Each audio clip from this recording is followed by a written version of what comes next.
guys have been requesting for a long time some videos that go through sewing basics and tips for beginners. So today I'm going to go through 8 sewing items that, not to be too dramatic about it, have changed my sewing life. These are 8 items that I wish I'd been told about and invested in right from the start, because honestly, without these items, everything is much harder and takes about 5 times longer, and if someone suddenly took them all away from me, I probably wouldn't even bother sewing anymore. They're just that useful. So these are the 8 sewing items that I can't live without.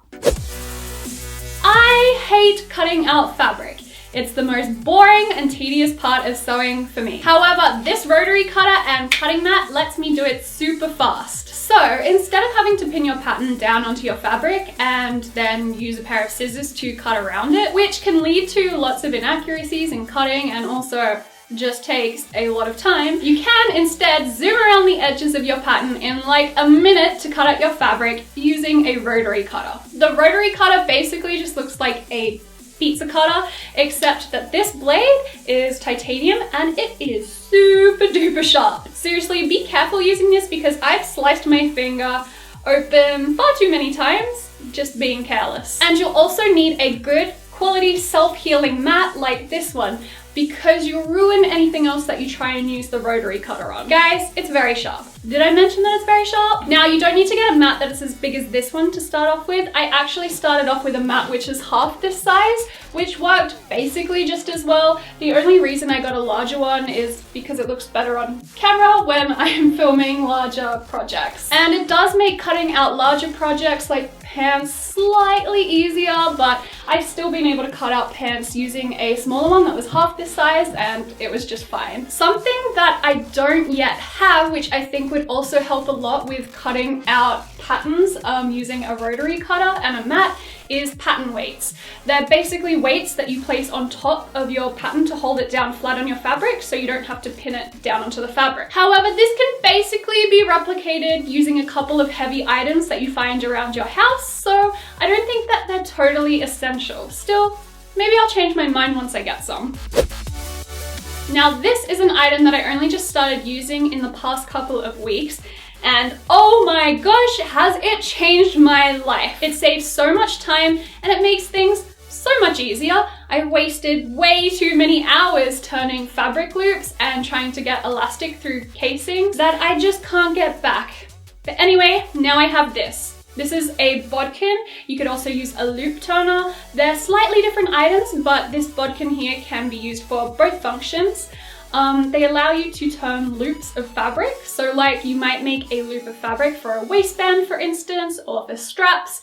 And first you'll sew it right sides together like this. Now, because you want the seam on the inside and the nice side of the fabric on the outside, you need to turn the loop inside out.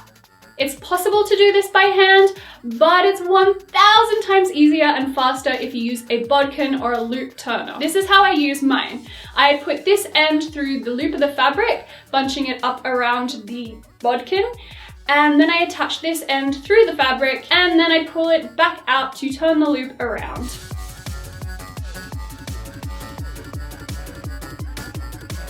It is such a time saver. The walking foot is such a good item if you want to start sewing with stretchy or slippery fabrics. These little bumpy things on your machine under your needle are called feed dogs. Not sure how they got the name dog, as they don't look anything like a puppy dog. But anyway, the walking foot also has feed dogs on the bottom of the foot here. And when you use the foot on stretchy fabrics, it helps to pull it through evenly by kind of walking along the fabric. Now, this is really useful when working with fabrics that are either slippery or stretchy because it stops weird ruffling from happening when sewing 2 stretched fabrics to each other, or when you're hemming a stretchy fabric.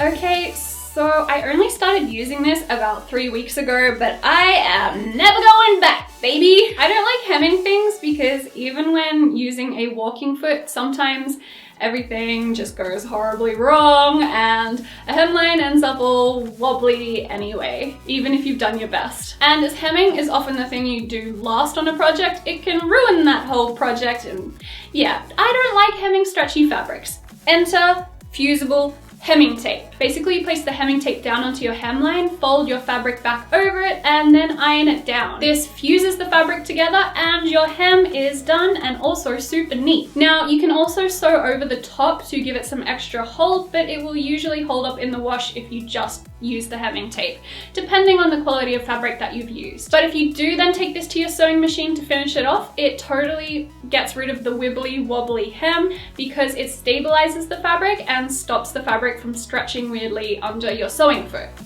The zipper foot is another essential sewing foot, and if one doesn't already come with your machine, then you should definitely invest in one if you ever plan on installing zippers. Now, unlike your regular sewing foot that allows the needle to go down through the center, a zipper foot has a metal bar in the center and the needle must come down either side of this. This lets you sew along a zipper with a clear path without accidentally shifting the zipper with your sewing foot. This tool gives you much cleaner looking zippers, and it also makes it easier to sew them onto your fabric.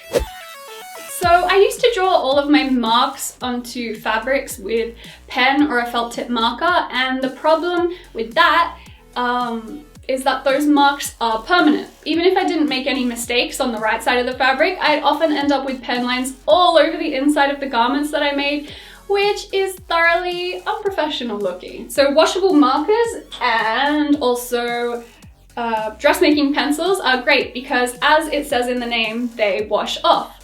I think that the pencils are made of chalk, so this either brushes or washes off. And with the markers, I think that the ink dissolves in water, so you gotta make sure you only use it on washable fabrics, but they are so good.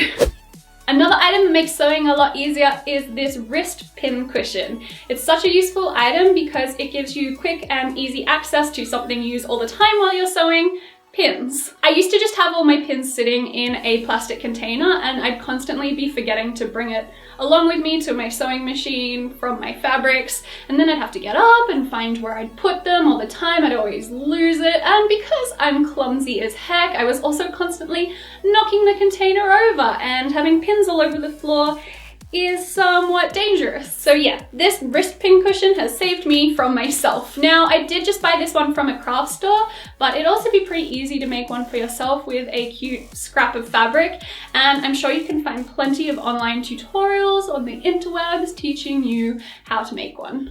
Now, this last one might seem really obvious, and you probably already own one, but an iron and an ironing board are both really important items when you're sewing. I actually didn't used to pre-iron my fabrics or iron at any point in the clothing making process for a couple of years when I started sewing. And I know if you've been sewing for a while, then you're cringing as much as I am right now. But I'm here to tell all of you beginners who think, why bother ironing? That using an iron really makes a difference to your projects. Things will fit better, they'll look nicer, they'll cut out more easily, and they're just higher quality when you use an iron. So please, please, please, if you're a beginner, use an iron. Even if you think you don't have to, use one. Okay, so you can probably pick up all of these items from your local craft stores, or if you're really struggling to find them, you can definitely find them online. For example, I had to go to eBay for my cutting mat because I couldn't find any cutting mats that were this big in any of the craft stores in Sydney. And as always, I love learning from you guys, and I'd like to know,